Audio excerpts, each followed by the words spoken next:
Class 10th chapter 3rd pair of linear equation in two variable of NCERT page number 50 exercise 3.2 का question number 4 which of the following pairs of linear equations are consistent or inconsistent if consistent obtain the solution graphically। यहाँ पे question आपका कह रहा है कि जो हमारा पेयर लीनियर इक्वेशन का पेयर दिया हुआ है वो कंसिस्टेंट है या इनकंसिस्टेंट है, इसका नेचर आपको फाइंड करना है। ठीक है, अगर कंसिस्टेंट है तो इसका सॉल्यूशन आपको क्या करना है, ग्राफिकली फाइंड करना है। आइए हम देखते हैं। सबसे पहले तो कंसिस्टेंट है या इनकंसिस्टेंट है, इसको फाइंड करने के लिए हमें क्या करना होगा, कंपेयर करना होगा, जो इससे पहले के क्वेश्चन में हम लोगों ने किया था। आइए देखते हैं हम। यहाँ पे क्या होगा हमारा, a1 इज इक्वल टू आपका 1, coefficient of x is equal to 1 and coefficient of y b1 is equal to 1 also and coefficient of c1 यानी कि 5। Okay, a2 is equal to what, 2 and b2 will be 2 and c2 is equal to 10। Okay, so a1 by a2 आप ले लो, यहाँ पे क्या हो जाएगा 1/2, b1 by b2 आपका क्या हो जा रहा है 1/2 एंड c1 बाई c2 की अगर हम बात करें इट विल बी 5/10, 5 1 जा 5, 5 2 जा 10, 1/2 ऑल्सो। ओके, सो आप देख लो 1/2, 1/2 एंड 1/2। सो ये क्या होगा, आपको मैंने इससे पहले के सेशन में बताया था कि ये जब तीनों इक्वल हो, यानी कि ये इस फॉर्म पे आ जाएगा a1 by a2 is equal to b1 by b2 is equal to c1 by c2। यानी इस कंडीशन में जब आता है तो हमारा जो नेचर होता है क्या होता है, इसका इनफाइनाइटली होता है, इनफाइनाइटली, यानी कि मेनी सॉल्यूशन आप कह लो, क्या होगा मेनी सॉल्यूशन। और एक चीज़ इसमें मैं आपको बता दूं, मैंने पहले भी बताया था आपको, इसमें मेनी सॉल्यूशन होने के बाद इसका जो ग्राफ होगा ना, ग्राफ पे जब इसके लाइन होंगे तो इस तरह से इसमें लाइन ओवरलैपिंग होगा, यानी कि आप यूँ कह लो कि इनकंसिस्टेंट, इसका इनकंसिस्टेंट ना होके कंसिस्टेंट होगा और इसके इनफाइनाइट सॉल्यूशन होंगे। क्लियर ना। तो आइए हम देखते हैं, चूंकि इसका सॉल्यूशन होने वाला है, ये कंसिस्टेंट है, इसलिए ग्राफिकली शो करने के लिए हमें क्या करना होगा, x और y की वैल्यू फाइंड करनी होगी। सो आप फर्स्ट वन इक्वेशन लेके चलते हैं, x plus y is equal to 5। इसके लिए आपको मिनिमम x और y की कितनी वैल्यू चाहिए, हमें मिनिमम 2 वैल्यूज चाहिए। So x is equal to 5 minus y हम लिख सकते हैं क्या, so x is equal to 5 minus y होगा। y की वैल्यू अगर 0 हम लेते हैं देन x की वैल्यू क्या हो जाएगी हमारी 4, y की value 1 then x will be 4, 5 minus 1 it will be 4। Again आप देख लो, सेकंड वन हमारा है 2x plus 2y is equal to 10। So 2x is equal to 10 minus 2y, x is equal to 10 minus 2y by 2। अभी यहाँ पे आप देख लीजिएगा क्या होगा, अगर हम x की वैल्यू y की वैल्यू यहाँ पे 0 लेते हैं देन ये पूरा टर्म 0 हो जाएगा, 2 into 0 is equal to 0, 10 by 2 it will be 5। y की वैल्यू अगर हम 1 लेते हैं, यहाँ पे हमने 1 लिया, सो 2 1 जा 2, 10 minus 2 is equal to 8, 8 by 2 is equal to 4। Clear. So इस तरह से आपके x और y की वैल्यू दोनों इक्वेशन की हमने फाइंड कर ली। अब हमें क्या करना है, ग्राफिकली प्लॉटिंग करने के लिए आपके पास ग्राफ पेपर होगा, उस पर बहुत अच्छे तरीके से आप इसको प्लॉटिंग कर सकते हो, शो कर सकते हो। आइए हम देख लेते हैं, यहाँ ग्राफ पे एकदम इक्वल एक्यूरेट आपका बनेगा, बट यहाँ पे थोड़ा सा हो सकता है इधर उधर, क्योंकि यहाँ पे इक्वल डिस्टेंस तो हम नहीं ले पाएंगे। ठीक है, 1 2 3 4 एंड 5 6, 1 2 3 4 5 एंड 6। ओके, अभी शो करने का तरीका मैंने आपको बताया था। पहले हमें क्या करना है, x देखना है। फर्स्ट वन इक्वेशन के लिए हम चलते हैं, x इज इक्वल टू कितना है आपका 5, then y is equal to 0, यानी कि यहीं पे होगा x is equal to 5 then y is equal to 0। Again x is equal to 4, y is equal to 1, x is equal to 4, y is equal to 1, लगभग यहाँ पे आ रहा है 4 and 1। क्लियर। अभी इसका ग्राफ आप इस तरह से ड्रॉ कर लो। अब ग्राफ ड्रॉ करने के बाद हमने क्या बताया था, सेम चीज हमें लिख देना होता है, is equal to 5। Again second one हम इक्वेशन की बात करें, so x is equal to कितना है आपका, x इज इक्वल टू 5 है and y is equal to 0, तो सेम चीज हमारा यहाँ पे आ रहा है। ठीक है। Again x is equal to 4 and y is equal to 1, so आप देख लेना x is equal to 4, y is equal to 1, same चीज यहाँ पे आ रहा है। सो इसका क्या होगा, ये भी ग्राफ इसी तरह से आपका जाएगा। फिर यहाँ भी आप इसका इक्वेशन को लिख सकते हो, 2x plus 2y is equal to 10। So आप इस तरह से फर्स्ट वन क्वेश्चन को यहाँ पे कर सकते हैं। सेकंड वन क्वेश्चन इसी का देखेंगे हम, फोर्थ वन का। यहाँ पे हमारा x इज इक्वल टू दिया है 1, a1 इज इक्वल टू हमारा क्या हो गया, a1 is equal to 1, b1 is equal to -1 and c1 is equal to 8, a2 is equal to 3, bt is equal to -3 and c2 is equal to 16। So a1 by a2 की अगर हम बात करें सो 1/3, b1 by b2 की बात करें -1/3 and -1 and -1/3 cancel हुआ हमारा, यहाँ पे आ गया आपका 1/3 एंड c1 बाई c2 की बात करें हम यहाँ पे सो 8/16, इट विल बी 1/2। अभी आप देख लेना a1 by a2 is equal to b1 by b2 is equal to c1 by c2। अभी यहाँ देखो a1 बाई a2 और b1 बाई b2 दोनों आपस में क्या है, ये यहाँ पे दोनों इक्वल है। Clear. But if we are talking about c1 by c2 it is not equal to a1 by a2 and b1 by b2। ठीक है ना। सो ये क्या हो जाएगा, इसके नो सॉल्यूशन यानी कि इनकंसिस्टेंट हो जाएगा। क्या हो जाएगा हमारा, inconsistent.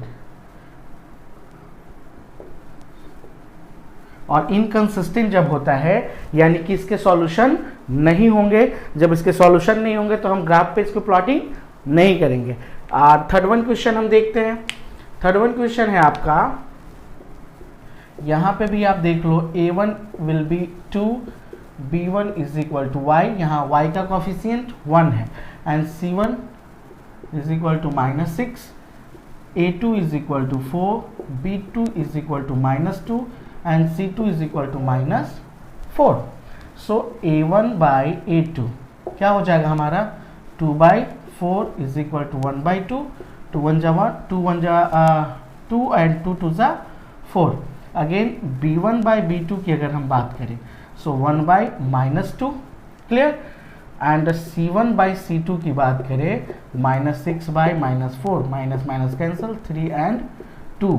So c1 by c2 will be 3/2। अभी यहाँ देखना a1 by a2 is equal to b1 by b2 is not equal to b1 by b2, sorry. a1 by a2 आपका 1/2 आया एंड b1 बाई b2 -1/2 है आपका।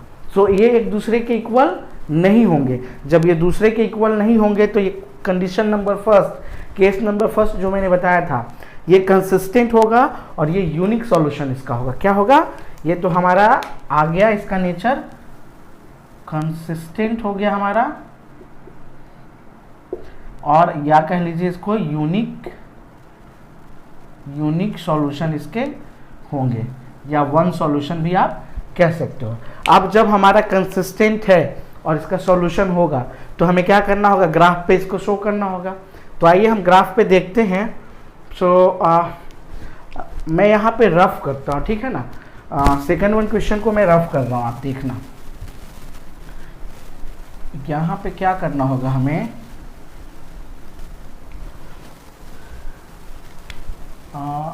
पहला हमारा equation है 2x plus y -6 is equal to 0। So हम लिख सकते हैं क्या, 2x is equal to 6 minus y. So x is equal to 6 minus y by 2। Clear हो रहा है, देखना कैसे। हमने लेफ्ट से राइट लेके गया 6 को, सो माइनस में था तो इसका साइन चेंज हो जाएगा। अब ये प्लस में था, यहाँ के माइनस में। अभी हमने जैसे कि फर्स्ट वन क्वेश्चन में किया था, ग्राफ पे प्लॉटिंग करने के लिए मिनिमम हमें क्या चाहिए, एक्स और वाई की वैल्यू 2 चाहिए, ठीक है ना। सो अभी देख लो, अगर हम y की वैल्यू 0 लेते हैं, ये पूरा टर्म हमारा 0 हो जाएगा, 6/2 इट विल बी 3, क्लियर। अगर हम y की वैल्यू 2 लेते हैं, क्या लेंगे, 2 ले लो आप यहाँ पे। So 6 - 2 it will be 4 and 4/2 is equal to 2, clear. Second one equation है हमारा 4x - 2y - 4 is equal to 0। So 4x is equal to 4 + 2y, clear. So x is equal to 4 + 2y/4, clear हो रहा है ना आपको। सो अभी थोड़ा सा आप देख लीजिए यहाँ पे, ये मैं रफ कर दे रहा हूँ आपको, ठीक है। अभी आप देखना यहाँ पे क्या हो जाएगा हमारा, x इज इक्वल टू, हम ले सकते हैं क्या, इसके लिए हमें बॉक्स बना लेना पड़ेगा 2, क्योंकि 2 सॉल्यूशन मिनिमम चाहिए हमारा। अभी देखो यहाँ पे 2 कॉमन हो रहा है, आपको लेना है तो ले लो, नहीं लेना है तो नहीं ले लो। ऐसे भी इसको लिख ही सकते हैं ना, हम 2 कॉमन ही कर लेते हैं, x 2 + y/4 it will be cancel and x is equal to 2 + y/2, clear. अभी y की वैल्यू अगर हम 0 लेते हैं, क्या लेंगे, 0, y की वैल्यू हमने 0 लिया तो ये पूरा टर्म 0, 2/2 1 हमारा आया, क्लियर। अभी y की वैल्यू अगर आप 2 लेते हो यहाँ पे, ठीक है, यहाँ लो तो y की वैल्यू 2, तो 2 कितना हो गया, 4, 4/2 यानी कि हमारा x भी क्या आएगा, 2 आएगा। यहाँ हमने y की वैल्यू 2 लिया, सो x की वैल्यू भी हमारी 2 आएगी। कैसे, 2 और 2 4, 4/2 इट विल बी 2। अभी क्या करना है, इसको भी ग्राफ पे हमें सेपरेट करना है, प्लॉटिंग करनी है।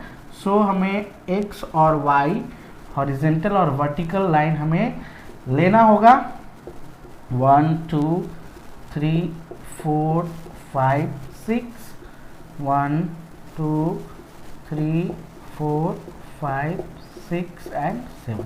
आपको पता है ना वर्टिकल लाइन कौन होता है, हॉरिजेंटल कौन होता है, this one called horizontal and this one is your vertical.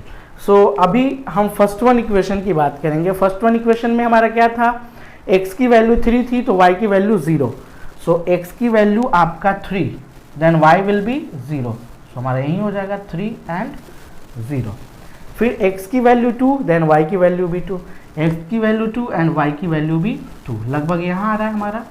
अब इसको क्या करना है, हमें ऐसे इसको ड्रॉ करना है और इसका इक्वेशन जो बनता है हमें लिख देना, 2x + y - 6 is equal to 0। Second one equation की बात करते हैं, जो हमारा सॉल्यूशन आया है एक्स वाई की वैल्यू में। अभी आप देखना, x की वैल्यू 1, y की वैल्यू 0, x की वैल्यू 1, y की वैल्यू 0, अगेन x की वैल्यू 2, y की वैल्यू भी 2, यानी कि ये हमारा आ रहा है 2 एंड 2 दोनों में सेम आ रहा है ना। अब इसको क्या करेंगे आप, ये ऐसे, सॉरी तिरछा जा रहा था, ये ऐसे आपके आ जाएंगे। अब इस पे क्या करना है आपको, इक्वेशन का जो भी है नेमिंग वो कर दो, 2x + y - 6 is equal to 0। अब यहाँ पे एक चीज़ है, सॉल्यूशन, इस इक्वेशन का सॉल्यूशन क्या हुआ, ये थर्ड वन जो क्वेश्चन था इसका सॉल्यूशन क्या हुआ। तो 2 चीज़ है, सबसे पहला चीज़ तो आप देखो कि इन दोनों में कॉमन क्या हो रहा है, तो इन दोनों में कॉमन क्या हो रहा है हमारा, 2 और 2, x की भी वैल्यू 2 है और y की वैल्यू यहाँ 2 है, सेम चीज़ यहाँ है। सो इसका सॉल्यूशन क्या हो जाएगा, हमारा सॉल्यूशन हो जाएगा xy is equal to 2 and 2, clear. So this is your answer. And last one question of fourth one, देखना इसका क्या है, यहाँ से हम देख लेंगे थोड़ा। a1 is equal to 2, b1 is equal to -2 and c1 is equal to -2, a2 is equal to 4, b2 is equal to -4 and c2 is equal to -5। अब नेचर हमें फाइंड करना है, सो a1/a2 हम लेके चलेंगे 2/4, इट विल बी 1/2, ठीक है। Again b1/b2 minus 2 by minus 4, minus minus cancel, 1 and 2, it will be 1 by 2 also, and C1 by C2, so minus 2 by minus 5, minus minus cancel, 2 by 5. अभी आप देख लो A1 by A2 is equal to B1 by B2 is equal to C1 by C2, हमने तीनों को रख दिया। यहाँ से देखो तो A1 by A2 1 by 2, B1 by B2 1 by 2, but C1 by C2 is 2 by 5। सो हम ये कंडीशन अप्लाई कर सकते हैं क्या यहाँ पे, A1 by A2 is not A1 by A2 is equal to B1 by B2 is not equal to C1 by C2. In that condition, this is showing the inconsistent. So inconsistent. और जब inconsistent होगा तो हमें graph पे show नहीं करना है according to question. So this was fourth one question. इससे रिलेटेड अगर कोई क्वेश्चन है तो कमेंट बॉक्स में कमेंट करें।